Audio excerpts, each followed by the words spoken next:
Buen día, buenas tardes, buenas noches, según corresponda. Bueno, en otro video ya hablamos un poco sobre las ecuaciones de Maxwell, que, como decíamos, describen el comportamiento de los campos eléctricos y magnéticos y son la base de la teoría electromagnética. Lo que pasa para entender las ecuaciones de Maxwell, aplicarlas, es fundamental hacer una revisión del análisis vectorial, que es un tema de análisis matemático 2. El mejor lenguaje para la ciencia, para la ingeniería, para la técnica son las matemáticas y el análisis vectorial es fundamental. Para pasar de una forma a otra las ecuaciones de Maxwell, es decir, para pasar de su forma integral a la forma diferencial, tenemos que aplicar distintos teoremas, el teorema de Stokes o del rotor, o el teorema de Gauss, o el teorema de la divergencia. Y aparecen conceptos como la divergencia en la primera ecuación de Maxwell, que dice la divergencia del campo eléctrico no es cero, es la carga eléctrica sobre epsilon. Entonces eso quiere decir que, eh, digamos, hay fuentes y sumideros. Eh, si la divergencia da positiva, por ejemplo, la carga es positiva, tenemos líneas de campo saliente de una superficie, salientes. Si la carga es negativa, entonces la divergencia es negativa y tenemos un sumidero, las líneas de campo son entrantes. En cambio, para el vector de inducción magnética o el campo magnético, la divergencia de B es cero, lo que nos indica que no hay fuente ni sumidero, es decir, que las líneas de campo son cerradas. Es decir, no hay un valor neto de líneas entrantes o salientes. Y en todo caso, las líneas pueden atravesar la superficie, pero la cantidad de líneas que entran es igual a la cantidad de líneas que salen. No hay ningún valor neto. Entonces no hay monopolos magnéticos. Es decir, uno interpretando las ecuaciones puede llegar a muchas conclusiones. La ley de Faraday también, en el caso del rotor, el rotor de E, si el rotor de un campo es cero, quiere decir que ese campo es conservativo. Y si no es cero, el campo no es conservativo. Por ejemplo, el campo eléctrico producido eh, por el campo, por la variación del campo magnético, no es un campo conservativo porque el rotor de E no es cero. Si el campo magnético B es constante, la derivada es cero, en ese caso sí, pero si no, no. En general, el campo eléctrico producido por un campo magnético, sí, por la variación del campo magnético, no es conservativo. Sí, el campo eléctrico producido por una carga es conservativo. Son todos conceptos muy, muy importantes. Entonces, para entender y aplicar las ecuaciones de Maxwell a problemas específicos, tenemos que tener claro el análisis vectorial. Nosotros trabajamos con una terna derecha que está dibujada acá, donde vemos los semiejes de la dirección y el sentido de los semiejes X y Z, que tienen asociados los versores que son vectores unitarios, ¿no? Por supuesto, los versores I, J y K para los ejes X y Z. La terna derecha es la que tiene esta orientación. Si nosotros usamos un tirabuzón, un sacacorcho, lo hacemos girar de X hacia Y, avanza hacia arriba y nos indica la dirección de Z, que como está dibujado acá, es hacia arriba. Como dije, los versores IJK son vectores unitarios. Entonces, el versor I lo podemos expresar con las componentes 1, 0, 0, que son las componentes 1 en X, 0 en Y, 0 en Z. Algo análogo para J, 0, 1, 0, y para K, 0, 0, 1. Entonces, estas son formas distintas de las cuales podemos ver cómo está conformado un vector o expresar un vector. Por ejemplo, esta es una, entre paréntesis, poniendo las componentes en X, en Y, en Z, o a través de los versores como está indicado acá.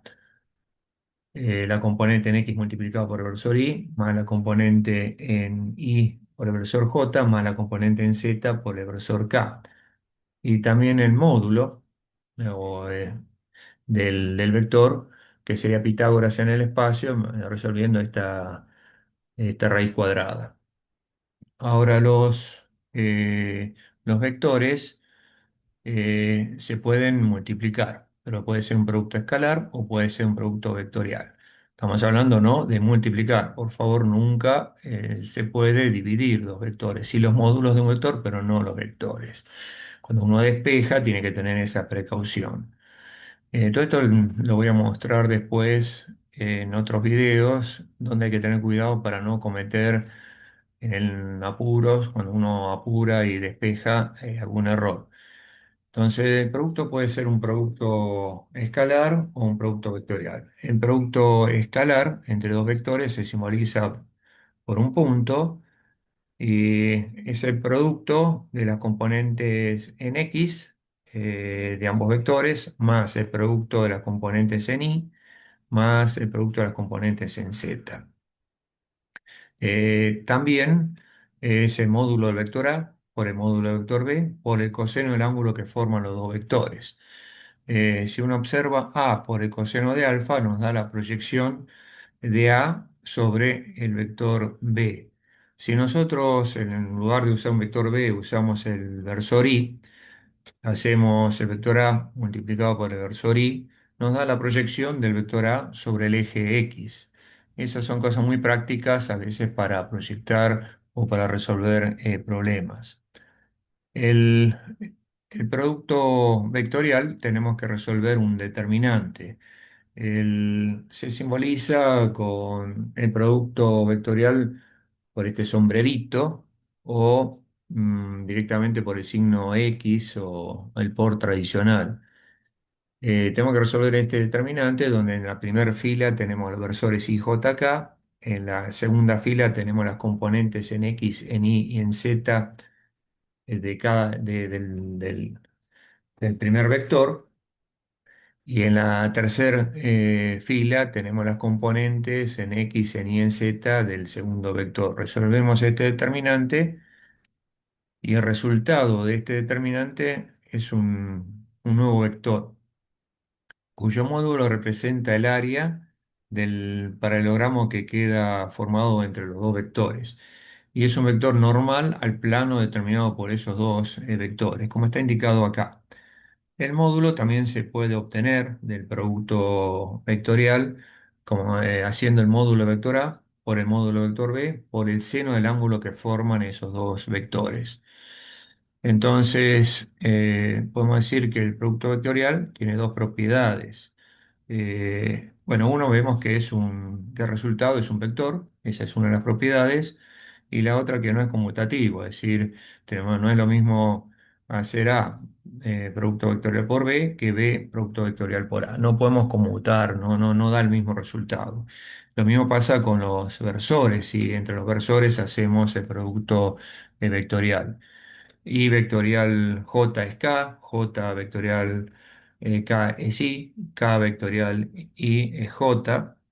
Ahora, si conmutamos el producto, nos dan cambiado de signo, como está indicado acá. Y son muy importantes los operadores matemáticos. El operador en habla. Eh, en realidad, el operador simplemente puede actuar, operar sobre una función, sobre un vector, y el operador nabla es la derivada respecto de x en la dirección del versor y, más la derivada respecto de y en la dirección del versor j, más la derivada respecto de z en la dirección del versor k. Y este operador nabla puede actuar sobre una función o puede actuar sobre un vector. Si el operador nabla actúa sobre una función, hacemos nabla por esa función y hacemos un producto. Es un producto como un escalar y lo que se obtiene es el gradiente. El resultado de ese gradiente es un vector. El gradiente también es un concepto muy importante. El gradiente es entonces de un escalar. El resultado nos da un vector. Por ejemplo, puede ser la temperatura es un escalar. Si hacemos el gradiente de la temperatura, vamos a obtener un vector. Ese vector va a apuntar hacia donde la temperatura va a ir aumentando. Y el módulo de ese gradiente, de ese vector, nos va a decir con la velocidad con la que va aumentando la temperatura. Use el ejemplo de la temperatura, pero lo mismo podríamos en este caso poner como ejemplo sería el potencial eléctrico, el gradiente del potencial eléctrico que como resultado nos daría el campo eléctrico. Bueno, esos temas los vamos a desarrollar más durante este video y los próximos que van a ir apareciendo. Pero ahí ya vemos la importancia del operador Nabla sobre una función donde obtenemos el gradiente. Pero también puede actuar el operador Nabla sobre un vector. En ese caso, el resultado es un escalar, un número. Si nosotros hacemos ese producto, es un producto escalar el que estamos haciendo acá, es un producto como entre dos vectores. Entonces, ese resultado es un producto escalar entre dos vectores, ese resultado es un número, un escalar. ¿Por qué? Porque si hacemos versor i por versor i, eso nos da uno. Pero si hacemos versor i por versor j, nos da cero porque I y J están a 90 grados y cuando hacemos un producto escalar, el producto escalar tiene que ver con el coseno y el coseno de 90 grados es cero. Entonces acá únicamente lo que va a tener el resultado, influencia en este resultado, va a ser cuando multiplicamos componentes en X por la componente en X del otro paréntesis. Entonces, el resultado de esto nos va a dar la derivada respecto de X de B sub X. Y por Y nos va a dar uno más la derivada de la componente de B en Y respecto de Y, más la derivada de la componente en Z de B respecto de Z. Y esto es un número.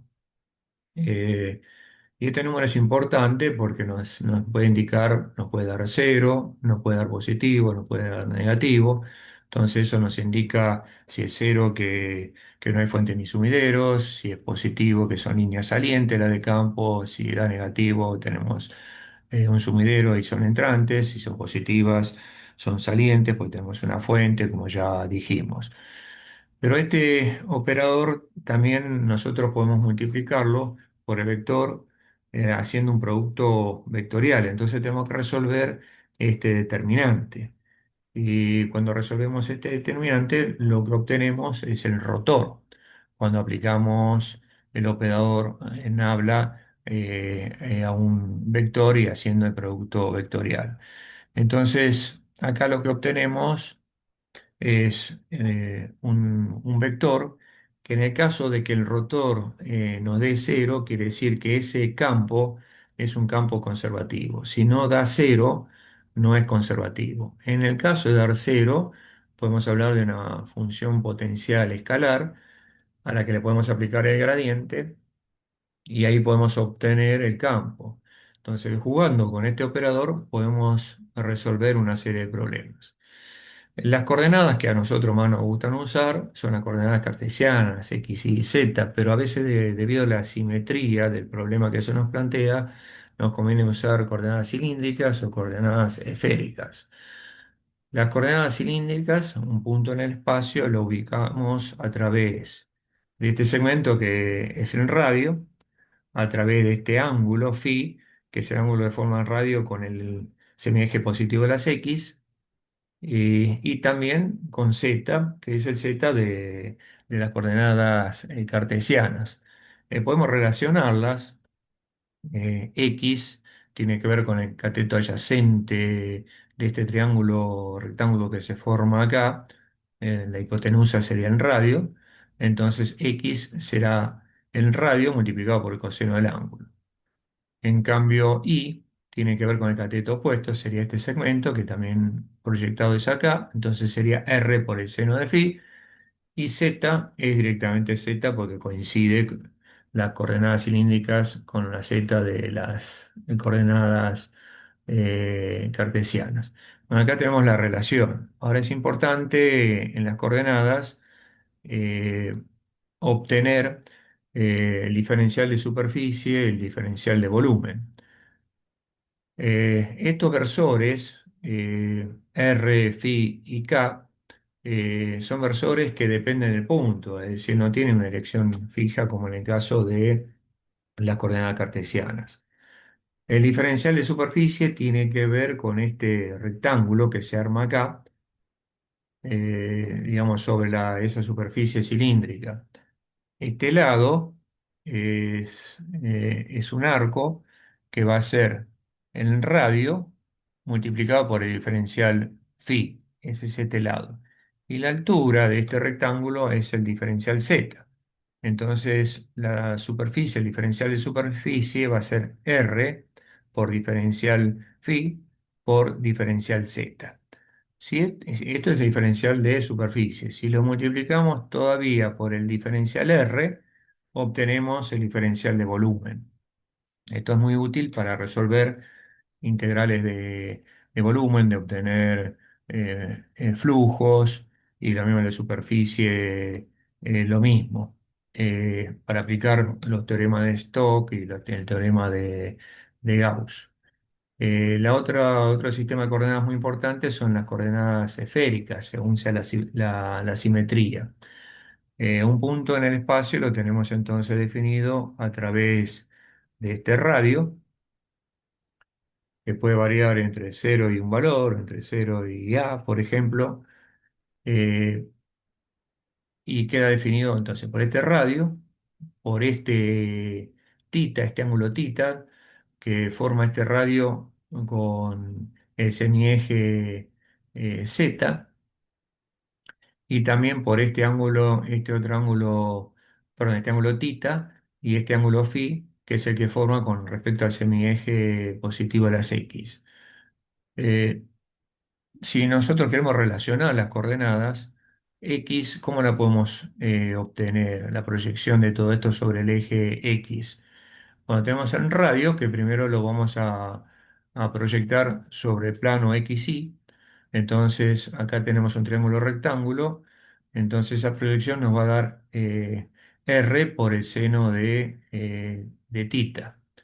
Si después lo multiplicamos por el coseno de este ángulo phi, tenemos la proyección sobre el semieje positivo a las X, y ahí tenemos la relación que tiene las coordenadas esféricas eh, con el semieje positivo o con las X.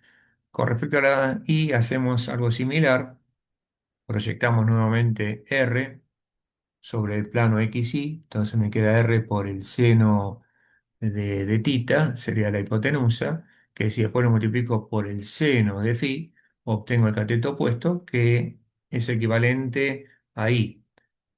Y ahí tenemos la relación entre las coordenadas. Y nos falta z, que es directamente la proyección de R sobre el eje z, y va a ser R por el coseno de tita. Es importante saber los límites en los cuales se puede mover tita y phi. Eh, Tita es este ángulo, y para que abarque todo el espacio, tiene que variar tita entre cero y pi, entre cero y 180 grados. Y tita tiene que variar entre cero y 360, tiene que pegar toda la vuelta, ¿sí? Entre cero y 2 pi. Bueno, acá tenemos la relación y los límites que los vamos a tener que tener en cuenta para después resolver las integrales y tener en cuenta los límites de integración y resolver esas integrales definidas. Es importante también el diferencial de superficie. Acá tenemos dibujada la superficie, eh, que es un pequeño rectángulo, y este lado del rectángulo va a ser R por el seno de tita, es este lado. Si eso lo multiplicamos por el diferencial tita, tenemos este arco, que sería uno de los lados de este rectángulo para obtener la superficie. Lo tendría multiplicado por esta altura, que es otro arco. que va a ser R por el diferencial tita. Multiplicamos los dos y tenemos el diferencial de superficie. Si este diferencial de superficie luego lo multiplicamos por el diferencial de radio, obtenemos el diferencial de volumen. Esto, si uno observa detalladamente y hace los dibujos, de dónde salen los diferenciales de superficie, los diferenciales de volumen para las coordenadas esféricas y para las coordenadas cilíndricas, es bastante sencillo si uno lo mira desde el punto de vista gráfico. Muchas veces vamos a tener que calcular integrales triples, eh, porque tenemos que calcular, por ejemplo, la divergencia a través de un volumen, pero a veces esa divergencia es una función o es un número, o si es integrando depende, no depende de las tres variables de R, de tita y de phi, sino que en muchos casos de los problemas de electromagnetismo depende únicamente del radio. Entonces, esta integral triple se simplifica a una integral simple. Eh, ¿Por qué? Porque nosotros ahora esa función es únicamente función del radio. Entonces lo escribimos así. Entonces esta integral triple la dividimos en tres integrales simples. Va a ser la integral entre cero y a, que es todo lo que se puede expandir en radio, los límites de integración de la función f de r por radio al cuadrado. Tenemos que resolver esta parte. Pero después lo que tiene que ver con el diferencial tita va a depender nada más, va a ser nada más que la integral del seno de tita, y lo que tiene que ver con el diferencial de phi es aún más fácil porque es simplemente la integral de diferencial de phi y son integrales definidas. Entonces, esta integral del seno definida nos va a dar 2 y la integral del diferencial entre cero y 2pi nos va a dar 2pi.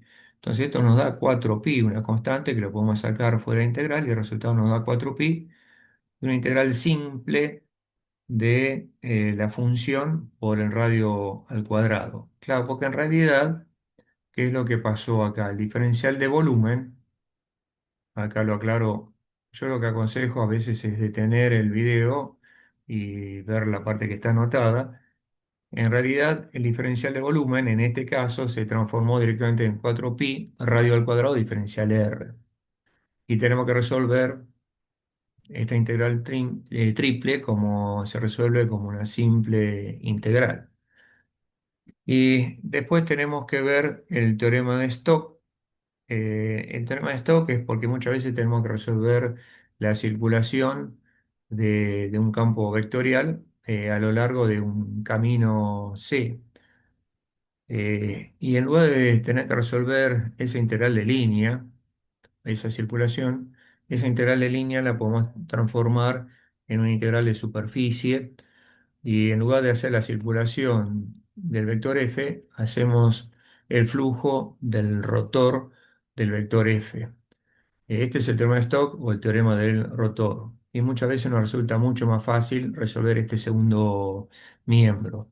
La superficie que uno va a elegir es una superficie que apoya sus bordes sobre el camino de la circulación. ¿Sí? Podemos elegir cualquier superficie y ahí está la picardía en cual utilizamos para que sea más sencilla la solución. Este segundo miembro es el que nosotros vamos a encargar de buscar la mejor forma de resolver. Bueno, obviamente tenemos que resolver el rotor del campo vectorial, que ese es un tema menor, pero después tenemos el vector normal, el diferencial de superficie. Bueno, acá se complica un poquito, y si nosotros lo vemos gráficamente, nosotros tenemos una superficie cuyos bordes apoyan en el camino C, que es donde se resuelve la circulación. Pero nosotros ahora vamos a resolver un flujo a través de alguna de esas superficies que apoya sobre esos bordes.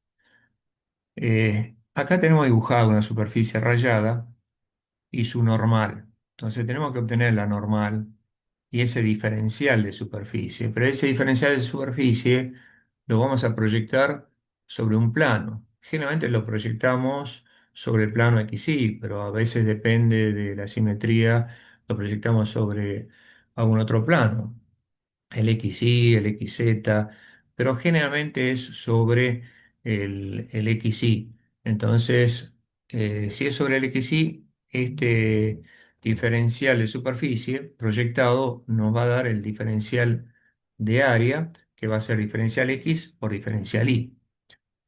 El tema es obtener la normal. Bueno, el tema para obtener la normal se puede hacer de dos formas. Podemos parametrizar la, la superficie o no. Entonces, si no parametrizamos, podemos usar el gradiente. Ahora, si parametrizamos, podemos usar este producto vectorial o el producto en cruz. ¿Qué nos dice este producto en cruz? Acá tenemos la superficie, la parametrizamos. Entonces, esa superficie S o G mayúscula, vamos a llamar G minúscula, por ejemplo, por decir algo, o R minúscula, pero la superficie parametrizada. Si nosotros hacemos la derivada de una función, vamos a obtener algo relacionado con la tangente de esa función, ¿no? En la pendiente, de la recta tangente, de la función, etcétera. Pero si nosotros derivamos una superficie, también vamos a obtener algo relacionado con la tangente. Justamente vamos a obtener vectores tangentes a la superficie. Entonces, si derivo con respecto a X, esa superficie parametrizada, y derivo con respecto a Y, obtengo dos vectores que son tangentes a la superficie. Y si yo hago el producto vectorial entre ellos, obtengo un vector normal a esos dos vectores que me definen la superficie, son tangentes a la superficie. Entonces obtengo el vector normal a la superficie. Si eso lo divido por el módulo, lo normalizo, lo divido por la norma, por el módulo, obtengo el versor normal. Entonces un método muy interesante para resolver este tipo de problemas. Y entonces voy a tener que resolver rotor, hago este producto en cruz, lo tengo que dividir por el módulo o por la norma, pero no hace falta porque después para obtener el diferencial de superficie va a ser la norma por el diferencial A. Entonces se simplifican y no hace falta, simplemente debo resolver este producto vectorial o este producto en cruz. Entonces, en definitiva, ¿cómo queda la fórmula para resolver? Queda así. Si la función superficie está parametrizada. Esto está muy interesante, este método, pero otro método quizás más tradicional o más antiguo es hacerlo a través del gradiente. Eh, el gradiente siempre es perpendicular o normal a una superficie. Entonces, si yo obtengo el gradiente y va a ser un vector normal a la superficie, si lo divido por el módulo, por la norma, voy a tener el versor normal. Simplemente usamos ese concepto para obtener el versor normal. El tema que tenemos que también proyectar el diferencial de superficie tau. Esta superficie, por ejemplo, forma un ángulo con respecto al plano XY. Y también la normal forma un ángulo con respecto, en este caso, al eje normal, al eje XY, es decir, al eje Z. Entonces, es este ángulo que está indicado acá. Este ángulo que está indicado acá es un coseno director. Es el coseno director es uno de los cosenos directores del versor normal. Entonces nosotros recordamos, todo no se puede explicar en este video, cómo se obtienen los cosenos directores, el, cómo podría decirlo sencillamente, los cosenos directores de la normal son simplemente las componentes correspondientes del gradiente dividido su módulo, su norma. Entonces, Si yo quiero el ángulo que forma la normal con el eje Z, el coseno de este ángulo va a ser la componente en Z, el gradiente, ¿sí? Que es dividido el módulo. Es decir, esta componente dividido el módulo. Ese es el coseno de este ángulo. Pero el coseno de este ángulo también coincide con el ángulo que forma la superficie con el plano XY. Entonces, esto me sirve para proyectar la superficie sobre el plano XY. Entonces, en realidad, el coseno director, ¿cómo lo podemos obtener? El coseno director va a ser la componente en Z del gradiente dividido el módulo, es el coseno de este ángulo, y entonces el diferencial sigma por el coseno de este ángulo es la proyección de sigma sobre el eje XY y obtengo el diferencial de área. Y el diferencial tau, este coseno lo paso dividiendo. Y esto es lo que hice acá. Me va a quedar diferencial X, diferencial Y, dividido el coseno. Y el coseno es esta componente en Z, el gradiente, dividido la norma, que está en el denominador del denominador, pasa al numerador y ahí se me simplifica nuevamente el módulo. Y me queda para resolver esta integral mediante este segundo miembro, donde hago el rotor y después obtengo el gradiente y lo tengo que dividir por la componente en z del gradiente. Y así puedo obtener el diferencial de superficie y resolver este segundo miembro. Bueno, entonces, en definitiva, las fórmulas resumen. Acá expliqué o justifiqué de dónde salen estas dos fórmulas o el teorema de Stokes, de resuelto el segundo miembro de dos maneras distintas, y podríamos aplicarlo a este ejemplo. Vamos a suponer que tengamos que calcular la circulación de un campo vectorial cualquiera, por ejemplo, un campo vectorial con estas componentes y en x, x al cuadrado en y, e y en z, este que está acá, es más difícil decirlo en palabras que leerlo. El mejor lenguaje para la ciencia, como ya dije, es la matemática. Entonces uno mira lo que está escrito y lo entiende enseguida. Y vamos a tener que calcular la circulación de este vector o este campo vectorial, la circulación a lo largo de la trayectoria dada por este rectángulo que tiene vértice en estos cuatro puntos, el punto P sub 1, P sub 2, P sub 3, P sub 4, dado por estas coordenadas. Si yo tengo cuatro puntos, con esos cuatro puntos, yo con tres ya tengo, si no están alineados, ya tengo definido el plano, sería suficiente. Pero yo acá también puedo obtener con estos cuatro puntos dos vectores pertenecientes al plano, entonces también me queda definido el plano. Entonces puedo tener dos vectores, puedo tener dos vectores y un punto, tres puntos. Tengo varias formas de obtener el plano al cual pertenece este rectángulo. Y así poder obtener el diferencial de superficie y la superficie a través de la cual tengo que calcular la integral. Eh, si yo tengo dos vectores que pertenecen al plano, si yo hago producto vectorial entre esos dos vectores, voy a obtener un vector normal. Y si lo divido por la norma, tengo el versor normal. O a veces lo divido por una constante y también voy a obtener un vector normal equivalente, no igual. Cuando hacemos cambio de coordenadas o mezclamos coordenadas, aparece a veces una complicación porque los diferenciales por ahí los tenemos que cambiar y de un sistema de coordenadas a otro y aparece lo que nosotros llamamos el jacobiano, que es lo que voy a tratar de explicar ahora. Bueno, vamos a hacer un ejemplo concreto. Vamos a suponer que tenemos estos cuatro puntos que definen los vértices de un rectángulo y esta función, perdón, no esta función, este campo vectorial. Es un campo, es un vector.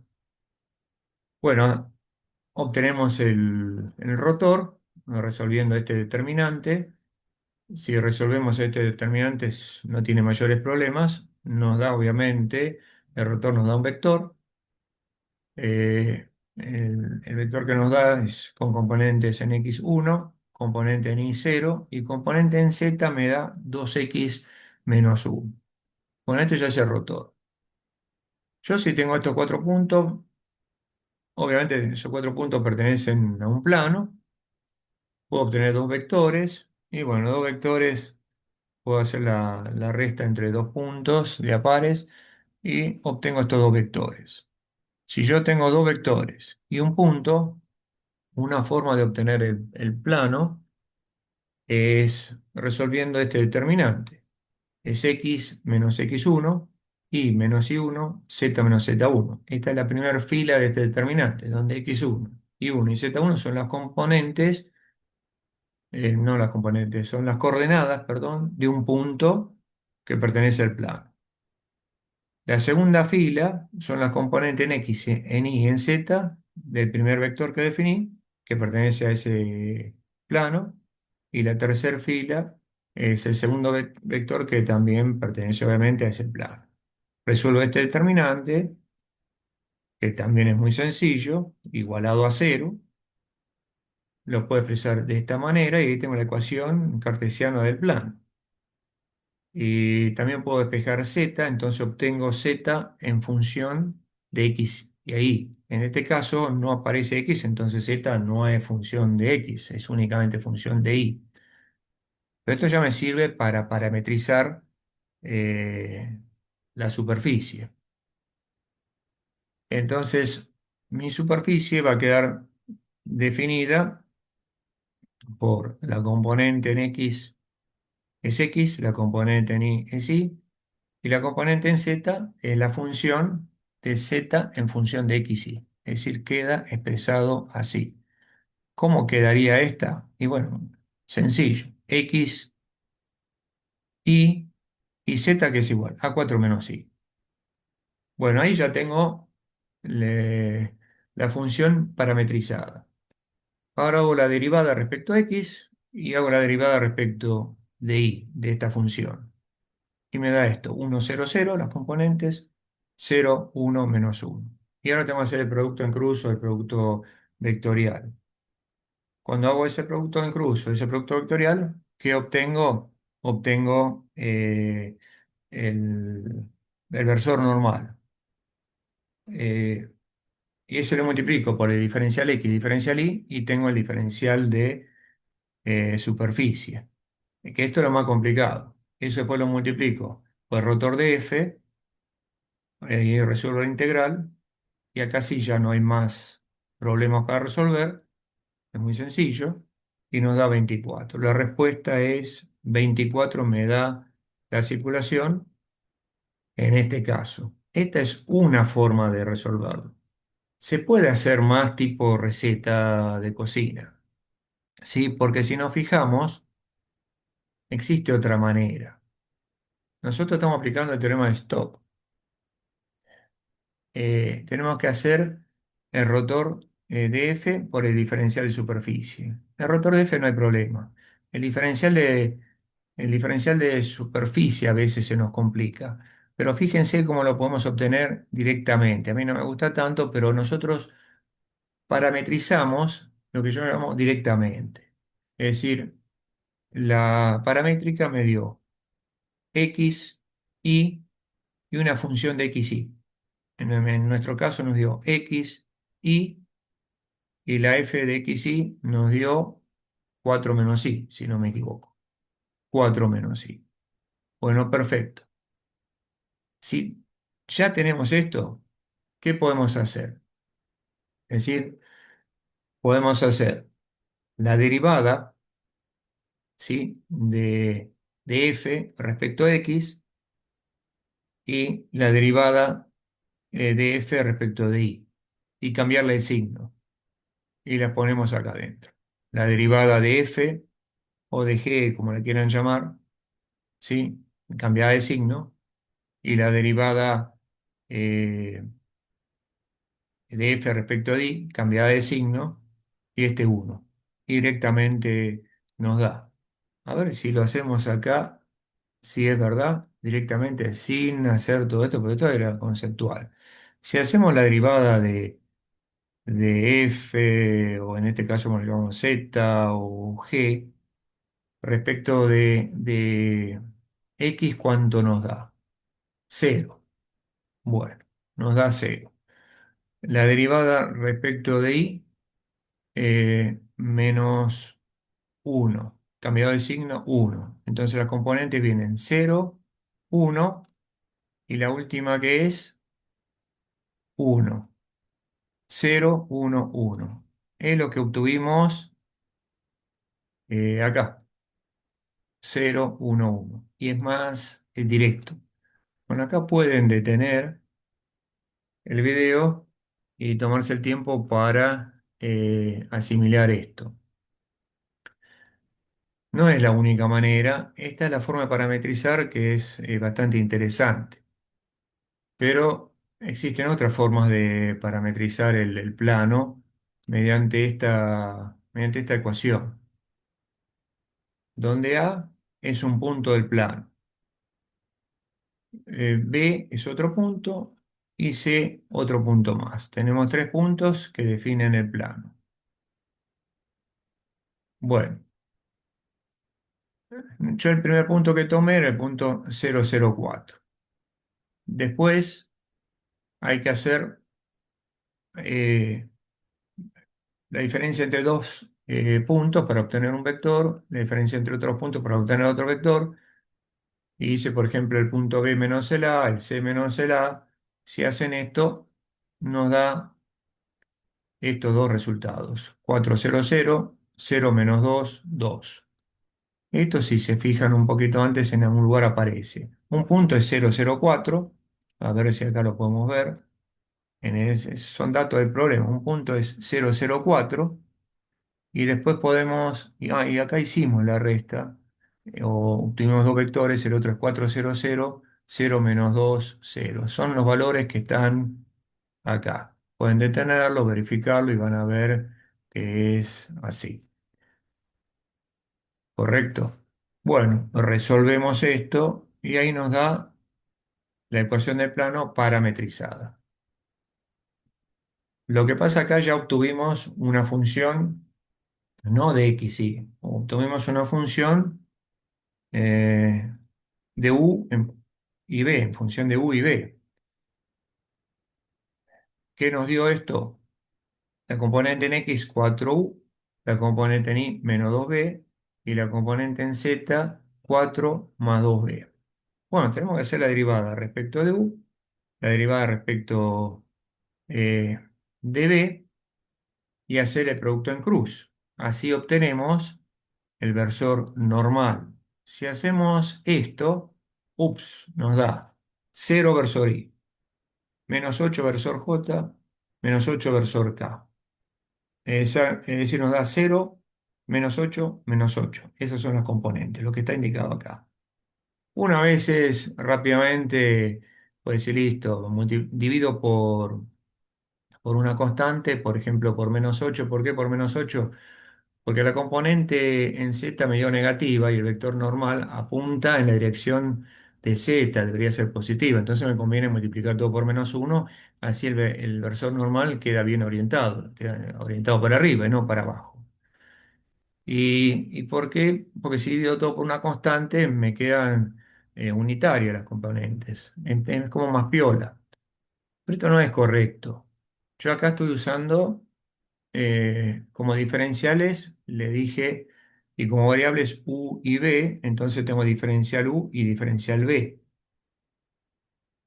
Pero yo cuando resuelvo el rotor de f, me da componente 1, 0, 2x menos 1. Es decir, el rotor me da un vector, pero que es función de x y de y. y el diferencial es un diferencial u diferencial b. Tengo un problema entre las variables. Tengo que hacer una conversión de variables o de coordenadas. Entonces ahí es donde entra el jacobiano para hacer el cambio de estas coordenadas. El diferencial x por el diferencial y sería el diferencial de superficie en el plano xy, relacionarlo con el diferencial de superficie en el plano v, por decirlo de alguna manera. Y esta es la fórmula. En el plano v es el jacobiano por el diferencial u diferencial b. ¿Cómo obtengo el jacobiano? Y tengo que hacer la derivada eh, de x respecto de u, la derivada de x respecto de b, eso me arma la primera fila del jacobiano, y la segunda fila, la derivada y respecto de u, la derivada de y respecto de b para la segunda fila. Y así armo la fila de las columnas. Bueno, si yo acabo acá la derivada de x respecto de u, ahora, claro, dicen ustedes, ¿pero a qué llamamos x? Y es la primer componente, ¿sí? Acá tengo la función parametrizada, v. Bueno, la primer componente me dio 4u. Esa sería la componente en x, para relacionarlo con x. La componente en y es menos 2b. Bueno, yo tengo que hacer la derivada de x respecto de u. Es decir, la derivada, en este caso, ¿de qué? De 4u respecto a u me da 4. La derivada de 4u respecto de b me da 0. Bueno, lo mismo para i. La derivada de i respecto de u me da 0. No aparece u. Y la derivada de i respecto de b, ¿cuánto me da? Es la derivada de menos 2b, es menos 2. Bueno, esto lo meto en el determinante jacobiano, lo resuelvo y me da menos 8. Entonces, ¿cuál es la relación entre los dos diferenciales de superficie? Y me queda que diferencial x, diferencial y, que ahí estoy en el diferencial de superficie del plano xy. ¿Qué relación tiene con el diferencial de la parametrizada?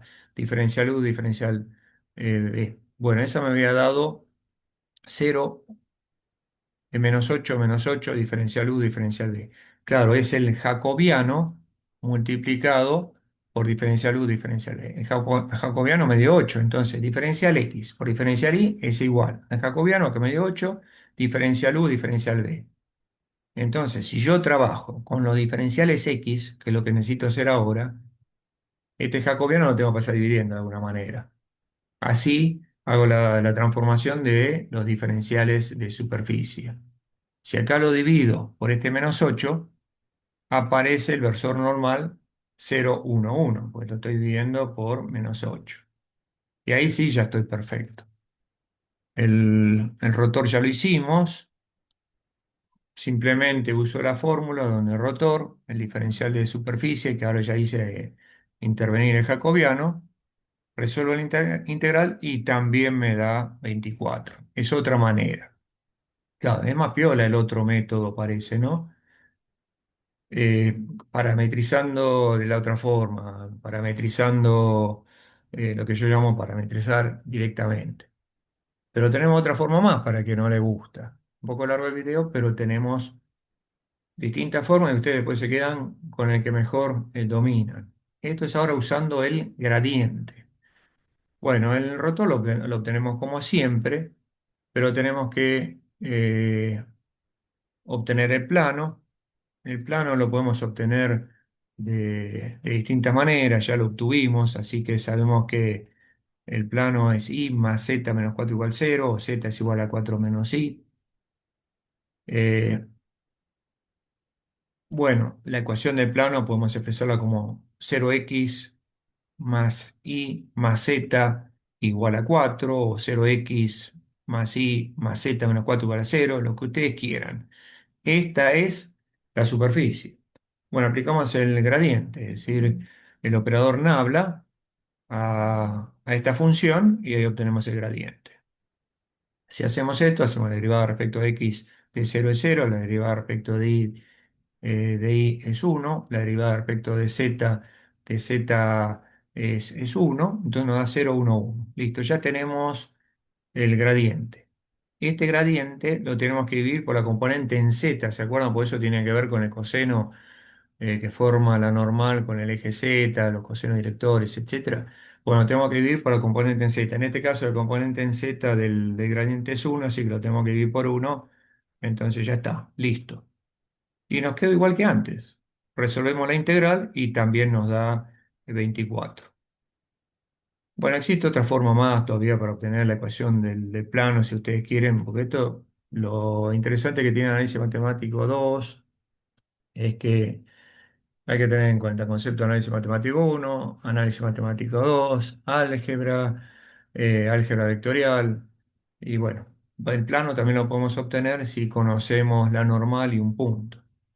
Entonces, si conocemos la componente en la normal, esta es la componente en X, la componente en Y, la componente en Z de la normal, y un punto será X menos la componente en X del punto, no la componente, la posición, sí, la componente en X o la coordenada en X, ahí me salió la palabra, en X del punto, y menos la coordenada en Y del punto, y Z menos la coordenada en Z del punto. Y ahí tenemos la ecuación del plano. Si esto lo aplicamos, tenemos este punto.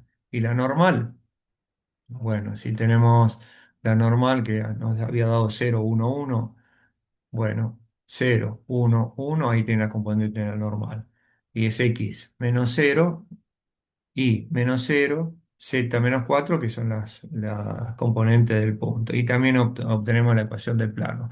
Realmente pasamos por todas las formas posibles, debe haber alguna más, en que se puede resolver este problema. Bueno, se hizo muy largo el video. Pero tenemos que seguir hablando en otro momento sobre algunos conceptos, ¿sí? Recuerden entonces que si la divergencia puede dar mayor que cero, entonces una fuente, la divergencia puede dar menor que cero, entonces un sumidero, si la divergencia da cero, son líneas de campo cerrado, el gradiente es un vector, el rotor también es un rotor. Si el rotor de un campo da cero, el campo es conservativo, entonces podemos hablar ahí de una función potencial. Si hacemos el gradiente de esa función potencial, podemos obtener el campo. Entonces está todo relacionado. Bueno, terminamos por hoy y vamos a completar estos videos con ejemplos de problemas matemáticos y problemas de física donde aplicamos las ecuaciones de Maxwell. Bueno, chau chau, hasta la próxima.